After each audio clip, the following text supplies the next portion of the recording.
Hi, everybody. For this episode of Rotation Zone, I'm happy to have again with me James Walmsley. He was episode 12, I guess. Hi, James. And I'm happy to Hi. have him back. At some point, I will need to do when they have 5 episodes. I will do either a jacket or, as James was suggesting, a scarf with a little The 5 master's times of jacket. We'll Retention take one Zone. of those. Ciao, James. How are you? I'm very well. How are you?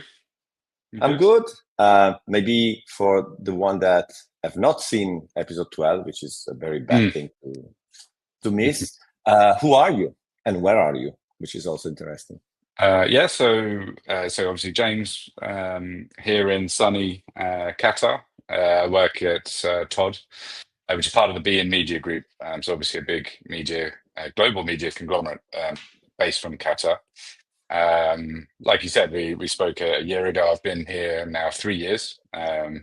We just celebrated at the beginning of the year our 3-year anniversary, actually. So it's a bit of a milestone for us. I haven't been here quite the whole 3 years. I joined it's coming up on 3 in July, I think, and it's flown by.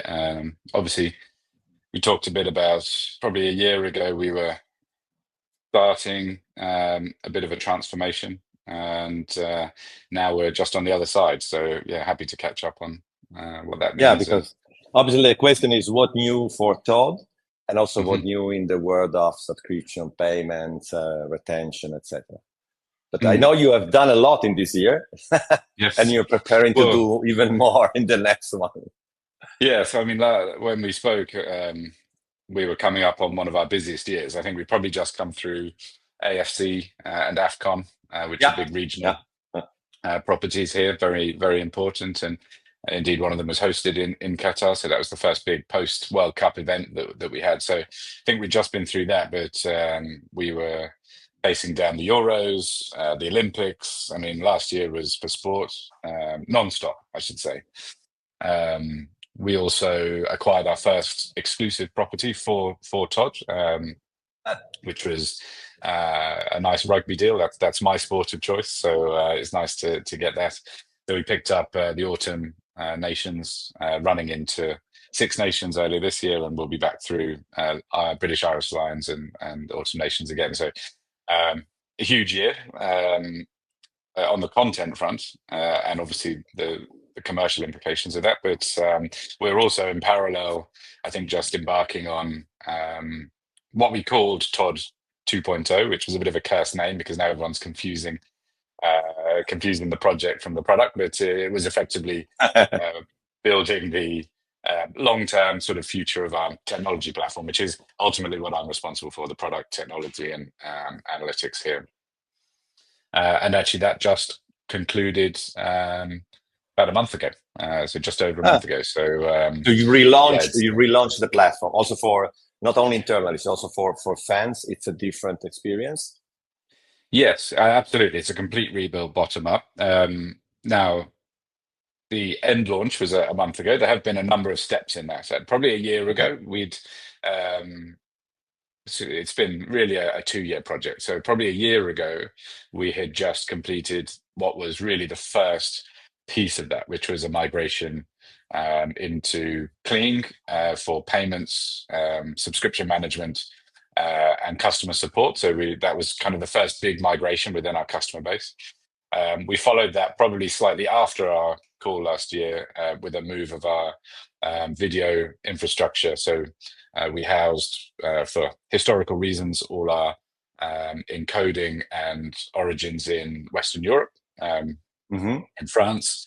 We obviously have a big presence there, so that facility was where we were doing our encoding on-prem, and then we had obviously a good infrastructure, a good cloud infrastructure there to support on that. But clearly for a Middle Eastern product, that's not optimal. So we moved everything to our new Qatar Azure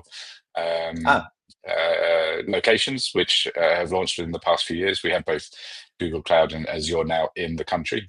So that gave us a good opportunity to move and rehouse a lot of that. So that was around the summertime during the, I'd say down period, but in and around the Olympics, we managed to pull that off. And then I guess throughout all that time, we were working on building new applications, which, like you said, are the customer side. And so really the customer impact was felt hopefully a month ago. Complete refresh, all our apps and devices all at once, pretty stressful stuff. So can nice imagine, to be out of the back of I've it. been through.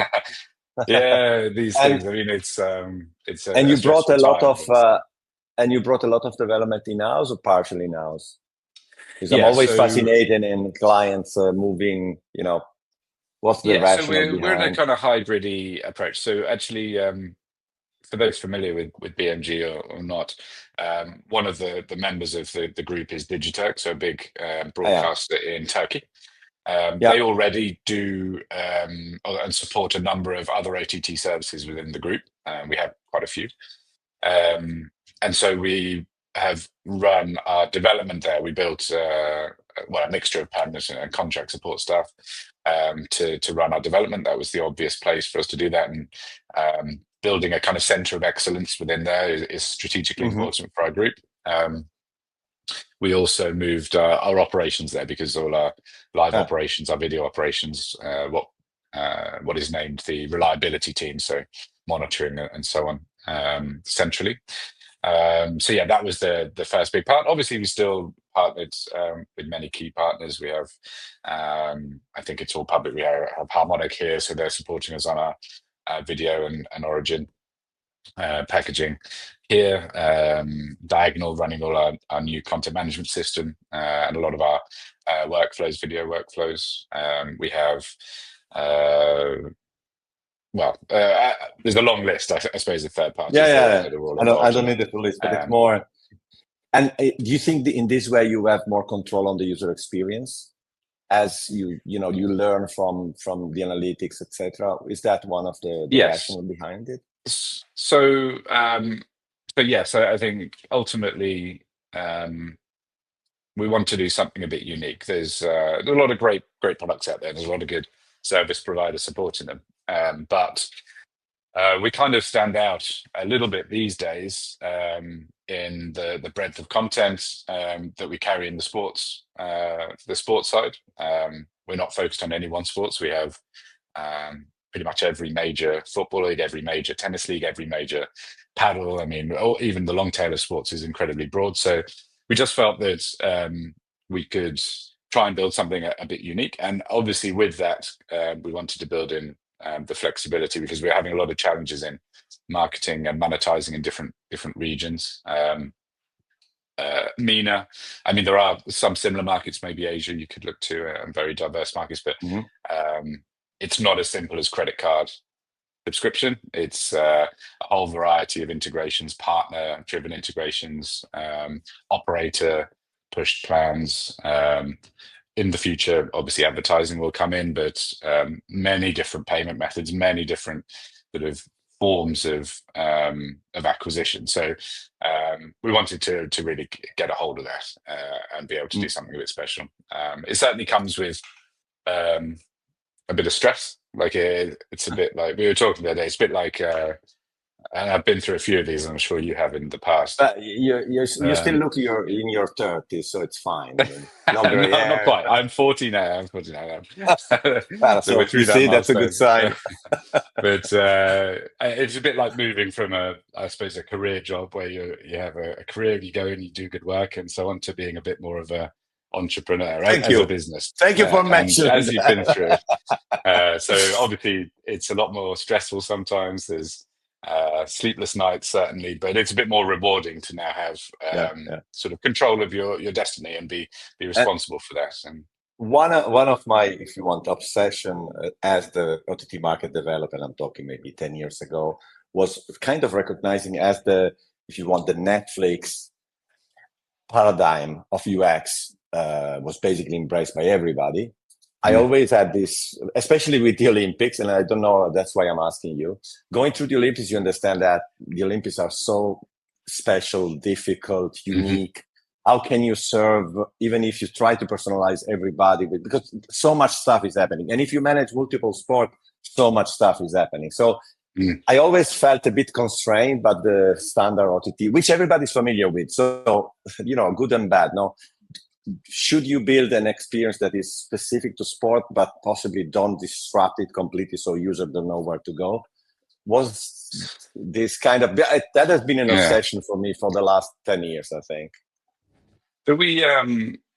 So we did our content team, our editorial team did a fantastic job of covering the Olympics. It is a challenge here because going back a year, one of the things I'm really excited about as we move through the next few years, I think will address some of the challenges we've had with the Olympics. Our content team did a fantastic job of curating the output from our broadcast platform. But obviously on a broadcast platform, a satellite platform, limited capacity, more limited capacity. Yes.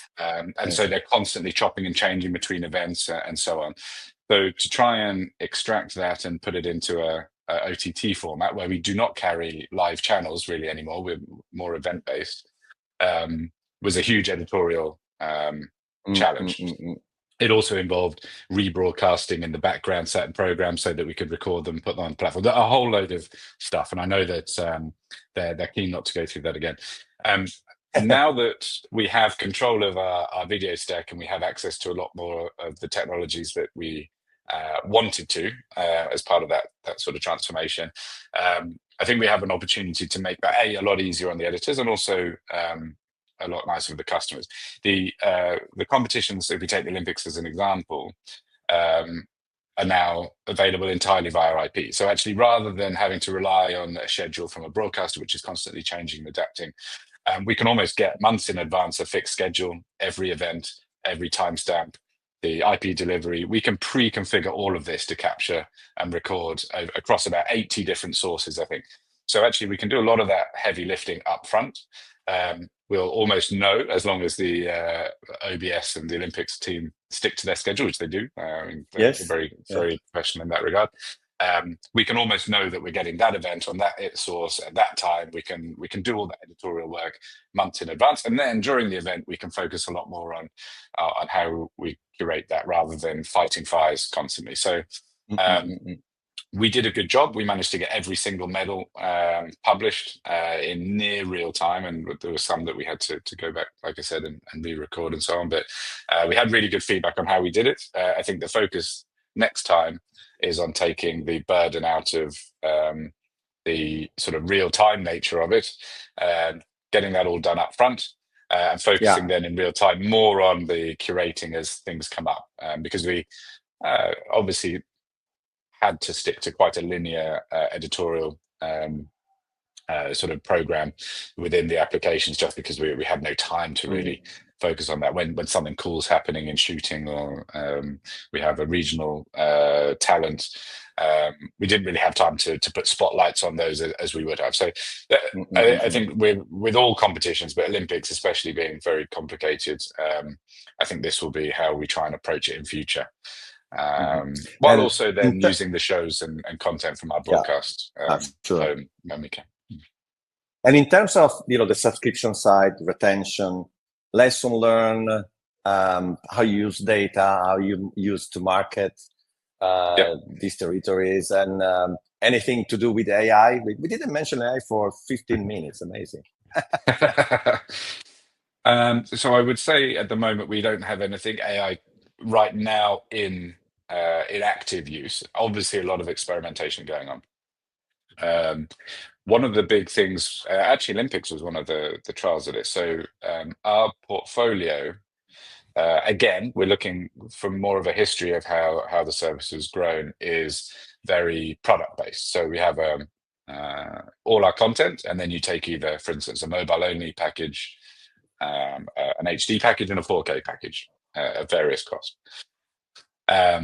And then occasionally we have events, then the special events like a Euros pack on top. Problem with that is it works very well for sports customers, of which that's kind of our pedigree, but it sets a very high bar for entry because we are super premium sport. People have to come in on a high pack, which I think it's fair price, and they'll pay that, but they'll come and go, and it makes it very hard to retain customers out of season.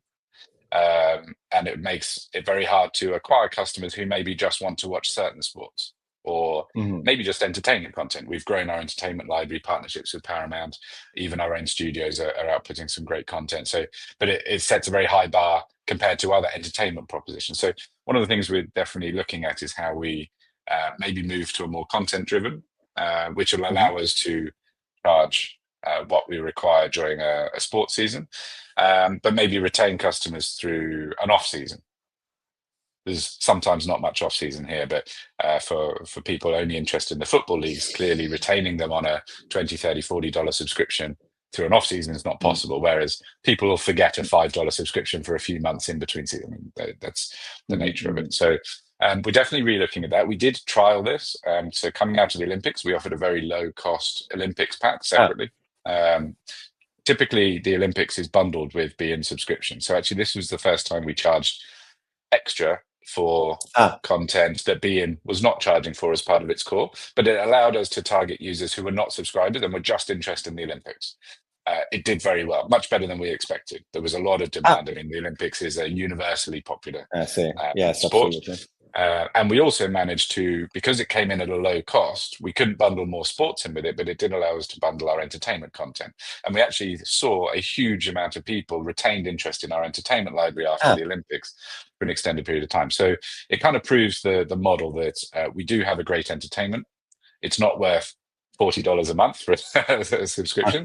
So we need to sort of work backwards from that and work out how we price accordingly. And I think we'll be making some changes this year to try and mirror that customer behavior.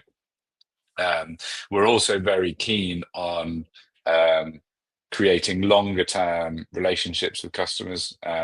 So these big events, for instance, we're coming up on the World Cup next year. In fact, we had some really that was my next question, but no, it's fantastic. It's exactly where I wanted to go. Flowing in. So when we're looking at an event like that, the commercial team are working out how do we start bringing customers in now with that in mind. So we don't just want a customer to come in now, we want them to stay for the World Cup. So can we build sort of long-term products around those tournaments that are exciting? We've got some work to do on that.